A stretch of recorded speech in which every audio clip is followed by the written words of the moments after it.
Hi, I'm Jonathan Knight, and this is B-Movie Madness. The movie review I got tonight, well, I got a special one. It's a double feature, and it's... You hear it in there? I hear it in there. It is not only Return to Nuke Em High Volume 1, but Return to Nuke Em High Volume 2. Now, Volume 2 was just released not too long ago, but I've never done a review for Volume 1, so I felt I needed to do both. That way I can talk about them in detail. As you probably already guessed, with the Toxic Avenger shirt I'm wearing, I am a huge Troma fan, and I believe on my channel I've discussed that the Toxic Avenger is my favorite B-movie of all time. It's the first B-movie I saw, besides the Attack of the Killer Tomatoes is the other one. And I saw it around 7 years old, and it just changed my life in terms of, how I watched movies. I just fell in love with the whole B-movie, look and feel, and I fell in love with Troma. And I ended up checking out more of their movies, and of course, one of their all-time classics of all time is Class of Nuke Em High. In which they did Class of Nuke Em High 2 and Part 3, which are, I believe, divided among the fans. I'm on the side of I really don't care for them that much. There's parts of them I like a lot, but I was of the camp that didn't really care for them, and I felt it did need a sequel that was worthy of the original movie. Much like Citizen Toxie with the first Toxie. I love Toxie 2 and 3, but Citizen Toxie is the better sequel of the group. And with Return of Nuke Em High, we got not only one, but we got two of them. Although I believe it was filmed as one movie, and much like Toxic Avenger 2 and 3, which was filmed as one movie, they end up splitting it into two movies. Although with Toxic 2 and 3, it was pretty much they took all the footage they had and made it into two movies. Nuke Em High 2 and 3 were pretty much just split up, with some additional photography done for Volume 2.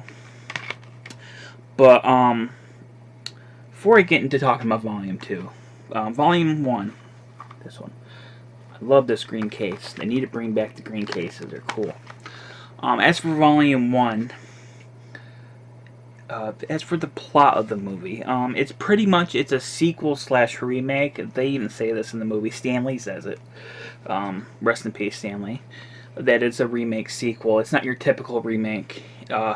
It's pretty much set decades after Nuke Em High 1, where they had the school built back up, but instead of there being a nuclear power plant behind them, it's Tromaganic Foodstuffs Corporation, something like that, ran by Lee Harvey Herskopf, which is played by Troma madman and director himself, Lloyd Kaufman.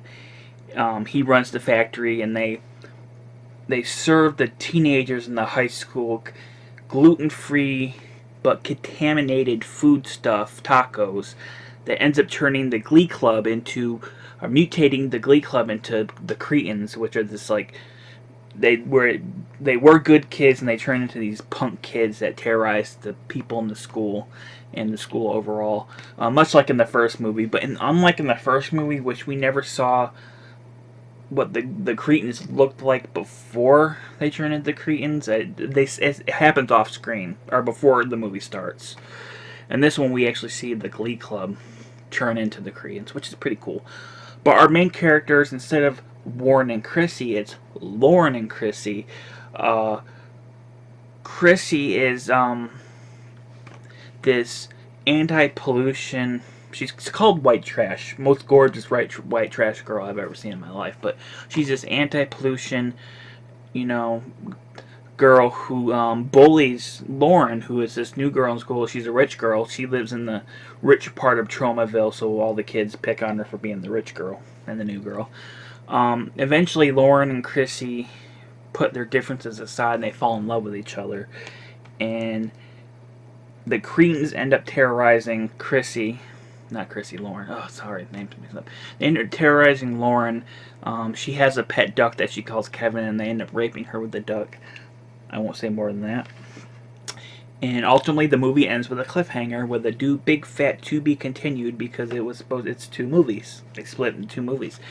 And honestly, that's the only bad thing personally I can say about the movie is it ends with a huge cliffhanger, and we had to wait 5-6 years for Volume 2, and it's a long way, a long time to wait for the second half of the movie. But I ain't gonna complain because it was all worth the wait. But that's one thing I complain about the movie. They keep a long story short. When Volume 1 came out in 2014, it came out on DVD and Blu-ray 2014. It was on festivals, I think, the year before that. I was in the hospital. My mother was in the hospital getting a lung transplant, and I had to stay in the hospital for 2 weeks, sleep in the hospital. There's a couch by her bed, and I'm very phobic of hospitals. I'm very uncomfortable in them, but I had to do it because I was her caregiver, and I was happy to do it, but it was very uncomfortable still. So when this movie came out, when she fell asleep for the night, I put it in the laptop. I had my headphones, and this movie made me forget about everything that was going on around me. I felt, for the first time since I was in that hospital, I felt good. It movie made me laugh. It almost made me laugh until I cried, and I had my headphones on, so I had to put my hand over my mouth and bite my tongue from laughing so hard. So this movie, just it was like exactly what I needed at that point in my life. And as a Troma fan, I go in with each Troma movie with high expectations because I love Troma. And like Poltergeist was so good, and then there was a long wait between Poltergeist and this movie. That this movie could have been a disappointment, but I just had a great time with it.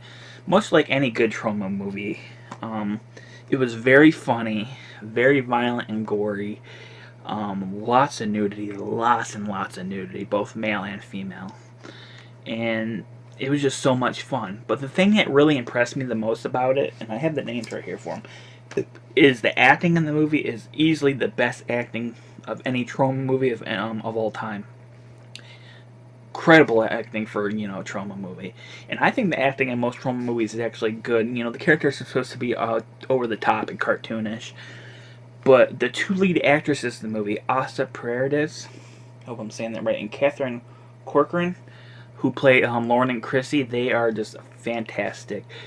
Gorgeous. Probably the most beautiful leading ladies in a Troma movie ever. Probably the most beautiful ladies I've seen in a Troma movie in general. I just think they're really gorgeous. Not only that, they had incredible chemistry with each other.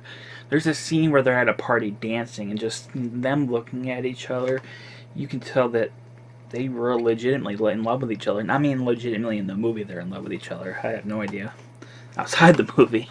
But they had great chemistry together. They were funny. They were likable. And in fact, the acting in general was funny. My favorite character was the character of Eugene the Machine, played by Clay Van Carlowitz. Clay Van Carlowitz, who was the boyfriend of Chrissy before she came out of the closet. And every time he was on screen, I was laughing my ass off. He was hilarious. He was over the top. He's one of those Troma characters that, it's just so perfectly over the top that you just can't help but laugh. And there's a moment in the movie that I don't want to spoil. It happens at that party scene that I mentioned before, involving his character and a woman, that had me laughing. Every time I watch it, it makes me laugh out loud. And his reaction to what's happening is just hilarious. Although there is violent and gory, most of the gore I would say is in Volume 2, because that's where a lot of the big action happens. But the opening of this movie is probably one of my favorite openings of a Troma movie. Probably my favorite opening is Poltergeist. I think the opening of that movie is just so damn good. So much fun. Really funny. But the opening to this one, which involves two Tromaville students, screwing in the basement of the school, it ultimately ends up with the woman the girl melting into a pile of gooey nothingness, and it involves a severed penis, and it's just so gross. The makeup effects are so good, though. The makeup effects in this movie are really good. Some of the people who worked on it, there's a movie that Troma ended up putting out called The Taint, and I'm not gonna say what The Taint is about, because if you've seen it, then you know how fucked up it is. But the makeup effects in that movie were fantastic, and they're just great in this movie. I think Lloyd was smart to bring those people over to Return to Nuke Em High. But I don't have any complaints about Volume 1, because, except for the cliffhanger thing, which, is to be expected. But that's also a good thing, I would say, because it means I was having so much fun, I didn't want it to end. But yeah, the makeup effects are great. The acting is incredible. It's funny as all hell. I will say one of the worst watching experiences I've ever had was showing this movie to people. Now, most of the people I showed it to were Troma, aware of Troma, and they like Toxic Avenger. They like Sis and Toxie. But not one single person laughed during the entire movie except for me. And it kind of bummed me out. I'm not saying that, if when you really like a movie and you want to show it to people and they don't like it kind of bums you out when they don't enjoy it. Not only that, because you feel like you wasted their time. I was surprised that no one found it funny because I was laughing, and this is like probably the fifth, sixth time I saw it at that point. And it was just a little disappointing movie experience. But there is some jokes that are just not going to work for some people. As with all Troma movies, they push the boundaries. So there's going to be some jokes that people are going to find offensive in this movie. I never find Troma movies offensive because I don't find movies offensive because it's a movie. But there's some jokes that are going to probably miss the mark with some people. I didn't think anything was unfunny in it, but like I said, when it comes to humor, it's so subjective. What's funny to one person is not going to be funny to another people. That's why I was a little surprised that the people I showed it to didn't laugh because they love Sis and Toxie. I don't think this is as funny as Sis and Toxie, but Sis and Toxie has a good almost 20 years ahead of it. So let's see, how I feel in 20 years. But I love Volume 1. I thought it was a lot of fun. It's a Troma classic in my opinion. It lives up to the original movie. And it's a far better movie than Nuke Em High 2 and 3. Which brings me to Volume 2. And as for the plot of Volume 2, it continues off of Volume 1. It involves, because of the duck rape from the first movie, Lauren ends up becoming pregnant with a mutated half-human, half-duck baby. Lloyd Kaufman's character, who is the main villain of the movie, Lee Harvey Herzkoff, he plays a much bigger role in Volume 2, especially in the finale. And it's basically just a continuation and ultimately ends. The whole third act of the movie is basically a remake of the first movie, the ending of the first movie. It has the Cretans taking over Tromaville High School while there's a monster going on a rampage. But in this one, there's two monsters. There is the Herzkoff monster, which looks very similar to the monster in the first movie. And then there's the Kevin the Duck I talked about for Volume 1. He mutates into a monster. So there's two monsters going on a rampage. And there's the Cretans. So basically the final half hour, 40 minutes is a remake of the first movie, but just much bigger and more fucked up. As for Volume 2, when I first watched it came out last year on... they end up sending copies to the people who donated to the Kickstarter, and then they put it on their streaming website, Troma Now, and that's how I watched it. And I watched it in December, because that's when it was released, and I was extremely underwhelmed with it. Honestly, I shouldn't have been watching it at that time. December is not a great month for me. I'm just not a fan of Christmas time. So I wasn't in the best mood, and I should have maybe put it off, but I felt like since I waited 5 years, maybe I need to watch it.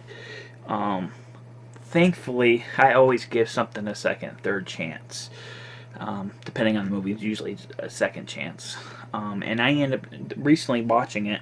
I watched it twice. This week, I watched it twice, and I ended up enjoying it a hell of a lot more. It helps watching it with Volume 1. I will admit I did watch it just on its own, and now there's a recap in the movie, so it's not like you go into it, but I think watching it with Volume 1 actually just helps the overall experience a lot better.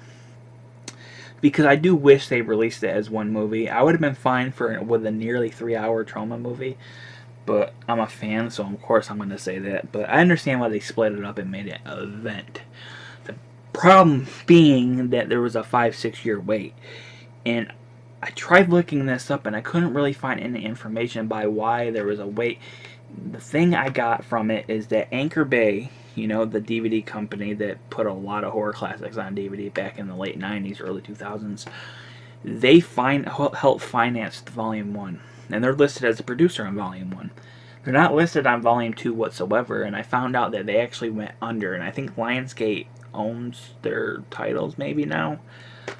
So my guess is with them not helping or unable to help out with Volume 2, that Troma ended up going on Kickstarter to get the funds to help finish the post-production, which involved reshoots, digital effects, and all that noise. So that's why I think that's why there was a big wait. And it was worth it. It's a lot of fun. I think the strongest part of the movie is the third act. I think the third act is fantastic, and it's a movie that each time I watch it, it gets better because I notice more jokes. There's a lot. This movie is so big, it's the most ambitious Troma movie, especially if you put it all together. It's the most ambitious Troma movie ever made. There's so much going on in this movie, so many jokes, so much everything being thrown at you that even though I was underwhelmed the first time, it is a little bit overwhelming watching it because there's so much going on. And watching it a second and third time, I end up noticing little jokes. There's a Talking Tromaville, these Tromaville kind of talk show that interrupts sections of the movie, and they have little things on the bottom going across that, little jokes that, I rewound and I looked, and it was pretty funny stuff. There's a lot of stuff like that. There's so much going on, so many jokes, so much gore, so much slime, so many lasers being thrown at you that it's like, holy crap. And that's what good. And much like the first movie, the acting from the two leads are extremely strong. It pretty much has the same cast as the first movie. I think everybody that survived the first movie is in this movie. And they're all great. Lloyd Kaufman has a much bigger role. If you don't like Lloyd Kaufman, then you're not going to like this movie, but I thought he was hilarious. There's a Silence of the Lambs, the Buffalo Bill thing that he recreates in this movie that is hilariously and fucked up at the same time. There's a nice blue velvet homage in this movie involving, sniffing the gas, but the gas being the farts of teenagers, or radioactive teenagers, which helped you stay younger. Do you believe that Lloyd Kaufman's actually over 60? It's true. And he's just hilarious. There's so much more of him in this movie, and there's a lot of Ron Jeremy as a cameo. Stanley narrates once again and appears. Lemmy appears. This is basically the final project for all three of the. Well, not Ron Jeremy. The final project for Lemmy, Stanley, and Joe Flyshaker, who Troma fans will know as the 500-pound action hero. This was his last movie. He wasn't in Volume 1, but he appears in Volume 2 in post-credit sequence. So it's nice to see that he's in it. He's in the hospital bed in the scene, so he was very in ill health. May you rest in peace, Joe Flyshaker, and Lemmy, and Stanley. But yeah, the strongest part of this movie is the third act, in which it's a monster on the rampage, Cretan's tearing up the school, lots of gore, lots of slime. Both monsters look great. I think the Herzkoff monster looks like the monster from the first movie. He looks good. The makeup effects for Kevin looks good. There's lots of gore. There's a scene where the Herzkoff monster just goes through the hallways, just killing everybody in sight. Lots of gags. The coach gets his stomach torn open. He takes a hot dog out of it and a thing of mustard, then eats it again. Throats are ripped open, noses are ripped off, tongues are ripped out. Lots and lots of gore. There was in the first volume 1, but more so in volume 2, there is a lot of digital effects, which when I first watched the movie I was kind of thrown off about because Troma usually is pretty much practical effects. I mean, the only CGI in Poultrygeist was the title sequence, which is just a title sequence. So there's a lot of digital effects in this movie, and most of the time, it's a low-budget movie, so they're not going to look great. But a lot of the time, I tolerated them. I thought they looked, good for their budget, and they were necessary, especially if the stuff involving the laser shooting out. It was necessary to do CGI. But there was times where I was like, did we really need that to be CGI? It felt like there was a little bit too much of it in the third act. I mean, that's the only complaint I have about Volume 2 is it just became too much CGI in the finale, where it was like, let's cut back a little bit. We really didn't need it there. But on the most part, it did feel necessary. They made the explosion of the school look bigger. In the documentary on the second disc of this, they showed that the original explosion was not that impressive. So they made that much bigger. Of course, there's the laser shooting out. There's a cameo by James Rolfe of Angry Video Gamer, and that was a lot of fun. He's a Troma fan, and Lloyd has appeared on the show, the Angry Video Game Nerd Show. But yeah, that's my only complaint is there's just a little bit too much CGI. It got to the point where I was like, I understand why some of it's there, but let's just hold back a little bit. I used to really hate CGI in independent movies because it felt like, why are we doing this? But it's understandable when you have a movie this big, why it needs to be there. And as long as the movie was made with a lot of heart and a lot of passion, and and it feels like what it's supposed to be. That's all I care about. This felt like a Troma movie, but much bigger, and that's all I cared about. Is it felt like a Troma movie. If it didn't feel like a Troma movie, I would have much more of a problem with some of the digital effects. But other than that, yeah, it was a blast. And the great thing about this movie is there is scenes up until the very end of the credits. Like the credits are on the side. You guys seen? You got Guardians of the Galaxy gag involving Toxie and one of those parasite worm things that crawl at butts, as they always do. There's Joe Flyshaker's cameo, and there's a dance sequence to the original Nuke Em High theme, and that all runs up until the end of the credits. So that's pretty cool that they used every second of this movie has some kind of use to it. And I do want to point out, I think the opening of the movie where it has a camera going through the girls' showers, and it's playing this really classy music, and this classy font is used for the credits. I thought that was hilarious because it was like, what am I watching? And then it leads into the ending of the volume 1. That was really funny. Yeah, like I said, there's a lot of gore, like necks, everything. And and much like the first one, there's a lot of jokes. I'm not gonna show this movie to certain people because I don't. It's not gonna do it for some people. I have a friend coming over soon who I have a feeling who really liked Volume 1, so one person did at least. So if you're a Troma fan and you have not seen Volume 1 or 2, if you were waiting for Volume 2 came out, well, guess what? It's finally complete. You can finally watch the whole damn epic event. And I thought this would be Lloyd Kaufman's last movie, not because he's in ill health or anything. I just thought maybe he would be like, I did everything. I did this big event movie. I'm done. But no, he has another movie coming out sometime called Shakespeare's Shitstorm. It's another Shakespeare movie. Romeo and Juliet being the first. And there's a trailer for it on YouTube. You can watch it. And there's a trailer on here for it, and it looks awesome. So I'm glad he's still working. I hope he makes movies until just last moment. And even then, somehow still is able to make them. But if you're a Troma fan, yeah, I highly recommend checking out Volume 1 and 2. If you're a Class of Nuke Em High fan, you're like, I really did not like Class of Nuke Em High 2 and 3, and this is much, much better. And it's one of the best Troma movies, in my opinion. It's not my favorite. Toxic Avenger will always have that spot, but it's in the top 10. So you can pick these up now on Amazon or Troma.com. So, or you can watch them streaming on Troma now. I think it's only a few bucks a month. But if you have any comments, you'd like my channel, give me a thumbs up, hit the little bell. I'll have some more stuff coming in the future. But for now, I am Jonathan Knight, and this has been B-Movie Madness. Thanks for watching.